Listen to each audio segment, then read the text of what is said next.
ओम गुरुवर ब्रह्मा गुरुवर विष्णु गुरुवर देवो महेश्वरा गुरुवर साक्षात् परम ब्रह्म तस्मै श्री गुरुवे नमः। ब्रह्मा मुरारी त्रिप्रांतकारी भानु शशि भूमि सुतो बुधश्च गुरुश्च शुक्र शनि राहु केतवे सर्वे ग्रह शांतिकरा भवन्तु। या देवी सर्वभूतेषु मातृरूपेण संस्थिता नमस्तस्यै नमस्तस्यै नमस्तस्यै नमो नमः। सभी गुरुओं को प्रणाम। हमने बेटा पहले मेडिकल एस्ट्रोलॉजी जब किया था उसमें हमने डिफरेंट प्लैनेट्स को लिया, लेकिन वो भृगु-नंदी नाड़ी से किया था। और भृगु-नंदी नाड़ी से अगर किसी भी पेशेंट का चार्ट कोई डॉक्टर को दिखाए तो हम ये देख सकते हैं कि उसको किस टाइप की प्रॉब्लम्स होंगी। लेकिन अगर उसके पास अपना चार्ट नहीं है तो हम कैसे पर्सन कुंडली से देख सकते हैं कि उसको कौन कौन सी टाइप की बीमारी हो सकती हैं। वो सब को देखने के लिए आज हम पर्सन कुंडली को स्टडी करेंगे। और अगर आप कोई क्वेश्चन होगा तो हम दोनों से ही फिर उसको एग्जाम्पल लगा के भृगुनंदी नाड़ी से उसको देखने की कोशिश करेंगे। आज का टोटल जो टॉपिक है वो है रोग प्रशमन या रोग का निदान। तो आइए शुरू करते हैं। तो इसमें जो इम्पोर्टेंट चीज हो जाती है प्रश्न कुंडली में, जब रोग प्रश्न करते हैं तो पहला हाउस, चौथा हाउस, सातवां हाउस और 10th हाउस, ये अभी हम ये नहीं देखेंगे कि जो चार्ट बनेगा उसका पहला हाउस या जो क्वेश्चन पूछ रहा है उसको रोटेट करने के बाद वाला पहला हाउस, वो एग्जांपल में मैं क्लियर कर दूंगा। अगर हमें 4 हाउसेस का बेसिकली हमें स्टडी करना है, उन 4 हाउसेस को स्टडी करने के लिए कुंडली बनने के बाद हम उसको रोटेट करने से पहले या रोटेट करने के बाद जो भी स्टडी करेंगे उस पोजीशन के हिसाब से हमें first house, 4th house, 7th house और 10th house. First house basically जो डॉक्टर है उसका है, जो जिसने ट्रीटमेंट देना है या कंसल्टेंसी देनी है उस डॉक्टर को फर्स्ट हाउस से देखेंगे। अगर वहां पर कोई बेनिफिक प्लैनेट यानी शुभ ग्रह बैठे हुए हैं या शुभ ग्रह की दृष्टि आ रही है फर्स्ट हाउस के ऊपर, तो हम कह सकते हैं कि डॉक्टर हमारी बीमारी को पकड़ पाके इलाज करेगा। या हम ये कह सकते हैं वो हम जिस डॉक्टर से सलाह ले रहे हैं वो डॉक्टर ठीक है।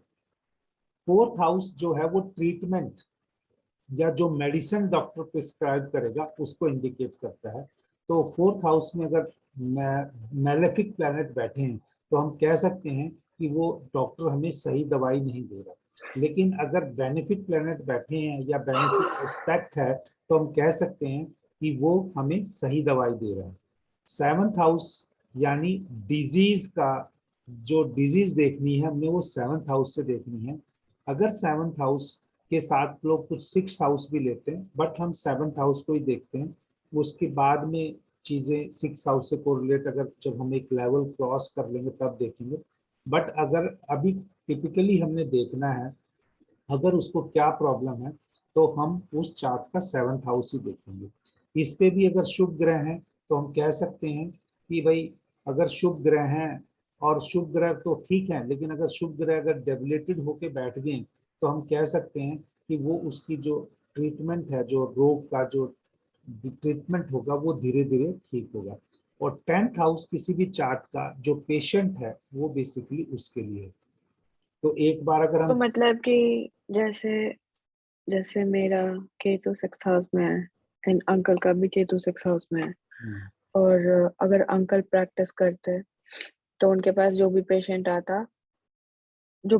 आता अगर हम उसका चार्ट लगाते तो उसके कभी भी चौथे घर में नहीं, अगर पर्सन कुंडली खर लगाते, अगर पर्सन कुंडली लगाते, नेटिव का हाँ, चार्ट नहीं, पर्सना कुंडली लगाते। प्रश्न कुंडली अगर लगाते तो उसके 4th हाउस में कभी भी मेलेफिक प्लैनेट्स नहीं होते अगर वो अंकल से ट्रीटमेंट लेता, राइट? हाँ, मेरे को ऐसा लगता है, क्योंकि अगर केतु वाला अगर डॉक्टर होगा तो उसके अगर कभी भी नहीं होंगे, क्योंकि उसने तो उसको अच्छी दवाई देनी है। ये आपका बड़ा हम्म। लॉजिक बड़ा कंफर्म है। जब आप खुद डॉक्टर हैं और बनने जा रहे हैं और आपके यहाँ 6th में केतु है तो देखना जब जो होते हैं, जो गांठ सी बन जाती है जिसको, तो सूर्य और शुक्र के योग से जो फिर वही पागलपन या गुप्त रोग आप कह सकते हो, या जो पर्टिकुलरली जो मेल्स की प्रॉब्लम है जिसमें स्पर्म काउंट कम हो जाता है, वो सूर्य और शुक्र का रोल उसमें इन्वॉल्व रहता है। तो अब मैं इन सब चीजों को यूज करके आपसे चार्ट डिस्कस करूं। ये चार्ट जो आज मैं आपसे लेने ओके, चाह मैं हाँ जी बोलिए। मैं देखूं एक बार। आप पहले पहले ये वाला चार्ट देखना बेटा, छोटे वाला, क्योंकि ये सीधा चार्ट है, ये मैंने रोटेट किया हुआ है। बड़े वाला चार्ट है, अच्छा। रोटेट किया। छोटे वाला दिख रहा है आपको? पहले ये देख लो पहले। हाँ, दिख रहा है। जब मेरे को, इसमें सन आपको मैं एक सन छोटी सी चीज मार्स बता देता हूँ। हाँ जी। ये एक मेरा फ्रेंड है, उसने मुझे फोन किया था। उसने कहा कि मेरी मदर की तबीयत ठीक नहीं है। तो मदर की तबीयत ठीक नहीं है, उनको कुछ प्रॉब्लम हो रही है, आप देख के बताओ क्या वो ठीक हो जाएंगी। तो अब जो पहला क्वेश्चन बना है, जो स्टेटमेंट है, तो हम उस पर चलते हैं। इसमें जो लगन जो बना है, किस नंबर का लगन बना है? 6 नंबर का बना है, दिख रहे हो आप? दिख रहा है। ठीक है, 6 नंबर का बना है, इसमें कोई प्रॉब्लम नहीं है। मैंने क्या बोला था? अगर लगन में मंगल हो, तो मंगल बैठा हुआ है, हम्म। या शनि की राशि हो। अगर शनि यहाँ रेट्रोगेट है, सैटर्न सैटर्न रेट्रोगेट होके 4th हाउस में जाएगा, तो ये 10th एस्पेक्ट से 1 2 3 4 5 6 7 8 वो असेंडेंट को देखेगा। वो असेंडेंट को देखेगा। तो सैटर्न का भी रोल कहीं ना कहीं आ गया और मार्स का भी आ गया। अब मैं आपको स्लाइड पे लेके चलता हूं, उसी पे जो मैंने आपको कहा, ताकि आप उसको कोरिलेट कर सके। क्योंकि मैंने कंटेंट आज नहीं लिए हैं, जो मेरे पास खुद के एग्जाम्पल है, कुछ ज्यादा तो मेरे पास नहीं है। इतनी प्रैक्टिस के हिसाब से हम देखते हैं। पहला क्या लिखा है? पर्सन कुंडलिक में लगन के स्थान, यानी पहले घर में पाप ग्रह हो। मंगल जो है पाप ग्रह है, ठीक है, मंगल को हम मेलेफिक मानते हैं। तो शनि की राशि हो, वो नहीं है, लेकिन मंगल शनि राहु केतु, इसमें से मंगल के साथ देखते हैं कि राहु केतु है। अष्टम भाव में चंद्रमा हो, नहीं है, या पाप ग्रह हो, तो रोगी के स्वस्थ होने की संभावना कम होती है और मृत्यु तुल्य कष्ट होते हैं। सिर्फ अभी हम फर्स्ट पार्ट देखेंगे। आप फर्स्ट पार्ट देख के ना, इसको आप इस चार्ट पे लगाओ, आप हाँ जी। इस तो चार्ट पे लगाओ। इनको इनको फर्स्ट हाउस में मार्स है, लग्न में मार्स आ गया, हाँ और रेट्रोग्रेडेड सैटर्न है, वो फोर्थ हाउस में चला गया, हाँ, वो और उसके 10th एस्पेक्ट जारी है लगन लग्न पे। और तो 8th हाउस इसकी मॉम, हाँ 8th हाउस में भी देखो 8th साइन हाउस खाली है। 8th खाली हाउस है, खाली है, लेकिन पर नंबर 1 है, सूरज है हाँ उसमें। मार्स मेलेफिक वाली होगी ना। और जो 8th हाँ। हाउस के ऊपर देखो, 8th हाउस के ऊपर देख एस्पेक्ट किसकी 8th एस्पेक्ट आ रही है ना, मंगल की 8th एस्पेक्ट 8th हाउस पे आ रही है।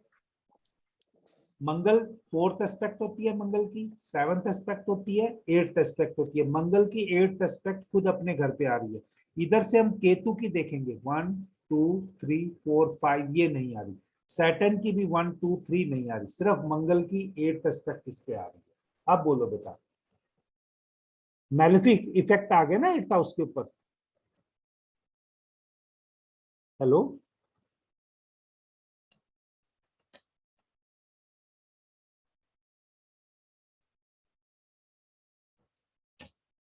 हेलो,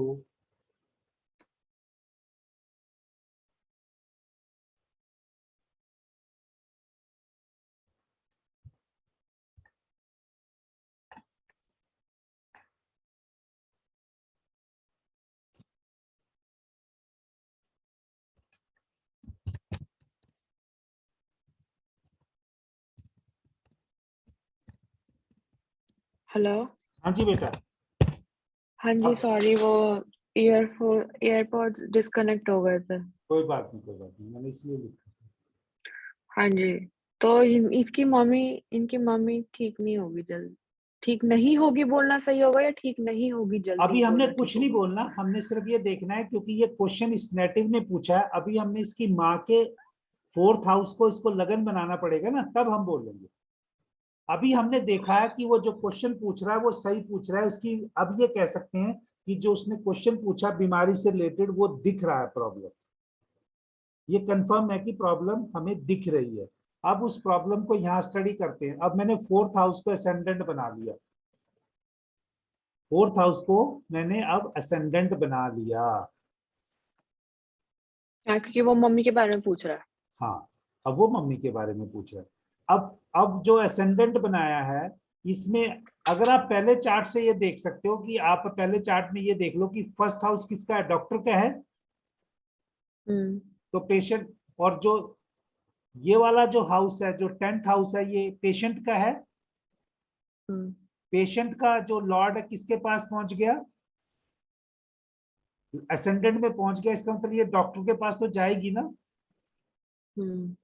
और यहाँ पर देखो, इसको जो मेडिसिन मिलनी है वो 9th हाउस है। यहाँ पे सैटर्न और जुपिटर दोनों आएंगे, तो हम कह सकते हैं मेलेफिक इफेक्ट आ ही रहा है इस पे। ठीक है, 4th हाउस पे। और यहाँ का लॉर्ड भी ये जुपिटर है जो डिजीज का है, तो वो डिजीज बढ़ेगी। तो अब हम यहाँ पे इसको रोटेट करते हैं, अब वो अपने सारे क्वेश्चन वहां से लगाते हैं।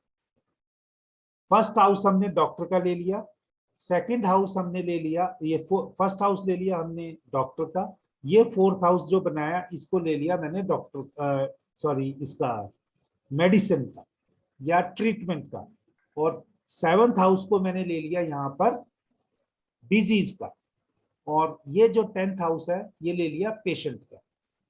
क्लियर है? तो अब यहाँ देखिए पेशेंट के घर में ही कितनी सारे प्लेनेट आ गए। सन मार्स मरकरी रेट्रोगेट, और राहु यहां से 5th एस्पेक्ट से इसको देख रहा है। ये 5th एस्पेक्ट से राहु सन को देख रहा है। तो अंकल एक मिनट, गौतम का ना मैसेज आया, कुछ अर्जेंट है, मैं कॉल ले लूं? हाँ जी हाँ, लो प्लीज आप लोग, कोई दिक्कत नहीं। एक सेकंड।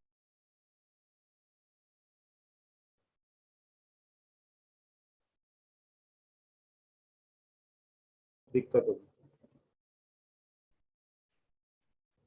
तो हम क्या बात कर रहे थे, फर्स्ट हाउस जो अब ये कुंडली शिफ्ट करने से बनी है, इसका फर्स्ट हाउस हम डॉक्टर से रिप्रेजेंट करेंगे, फोर्थ हाउस हम इसका डॉक्टर जो ट्रीटमेंट देगा उससे रिप्रेजेंट करेंगे, सेवंथ हाउस हम यहाँ पे डिजीज को दे रहे हैं, 10th हाउस हम पेशेंट को दे रहे हैं।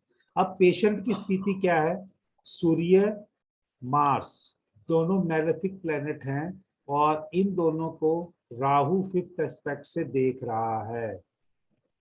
तो 3 मैलेफिक इफेक्ट होने से हम कह सकते हैं कि पेशेंट की स्थिति अच्छी नहीं है, पेशेंट की स्थिति अच्छी नहीं है।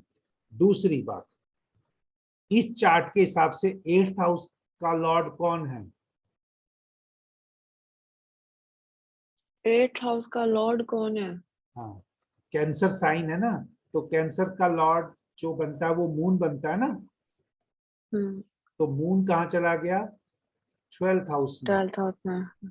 जब भी 8th हाउस का लॉर्ड 12th में चला जाएगा, वो भी केतु के साथ, तो समझो कि इफेक्ट अच्छा नहीं है ना, क्योंकि केतु वहां से वापिस 7th aspect, sorry 9th aspect से, 7th तो यहाँ होगी ना। लेकिन 12th हाउस को हम, मैं जैसे अपनी मेमोरी रिफ्रेश कर रही हूँ, 12th हाउस को हम फॉरेन के लिए भी देखते हैं, बेड प्लेजर के लिए भी देखते हैं, और डेथ के लिए भी देखते हैं, क्योंकि 12th हाउस के बाद है जी ना? जी सही सोच रही हूँ ना मैं? जी, बिल्कुल 100%। ओके। तो अगर ये 12th हाउस का लॉर्ड मून केतु के साथ चला गया, तो केतु वैसे ही डिटैचमेंट या सब हट जाता है। हटा हाँ। देता है, तो ये स्थिति यहाँ पर, इस स्थिति अच्छी नहीं दिख रही। ये मेरे पास क्वेश्चन जो बना था ये अराउंड 21 अक्टूबर को आया था, 21 अक्टूबर 2021 को, और पिछले महीने शायद उनकी मदर की डेथ हो गई, मैं जान नहीं पाया। तो यहाँ पर ये लग रहा था ना कि भाई इस पेशेंट को जो लास्ट स्टेज में ही पता चला प्रॉब्लम का, और उसकी कोई ट्रीटमेंट पॉसिबल नहीं था, तो around approximately with in 5 months patient की डेथ हो गई। ठीक है, विद इन 5 मंथ्स। तो यहाँ इस चार्ट से क्लियर हो गया ना, पहले यहाँ से हम अलग चीज दिख रही थी, और यहाँ से जब हमने रोटेट किया तो वो हमें बहुत ही क्लियर हो गया। अब देखिए, जो यहाँ पे 7th हाउस से हम देखते हैं, 7th हाउस से आप क्या इस चार्ट से उनकी एज, सिर्फ एक चार्ट से आप किसी इंसान की एज बता सकते हो? बता सकते हैं, लेकिन बताना नहीं चाहिए, क्योंकि वो मैं गलत भी हो सकता हूँ। और दूसरी बात है कि जन्म और मृत्यु वो भगवान के हाथ में है। जब बंदा आता है तो वो भगवान के हाथ में है। अगर उससे कोई लेना नहीं है ना, जब मृत्यु भी आनी है तो अलग बात है। लेकिन उसकी आप अगर कैलकुलेट करना है तो आप बता सकते हो। कुछ उसके शॉर्टकट्स भी हैं जो मुझे पता चलते हैं, तो अगर वो उससे मैं बता सकता हूँ।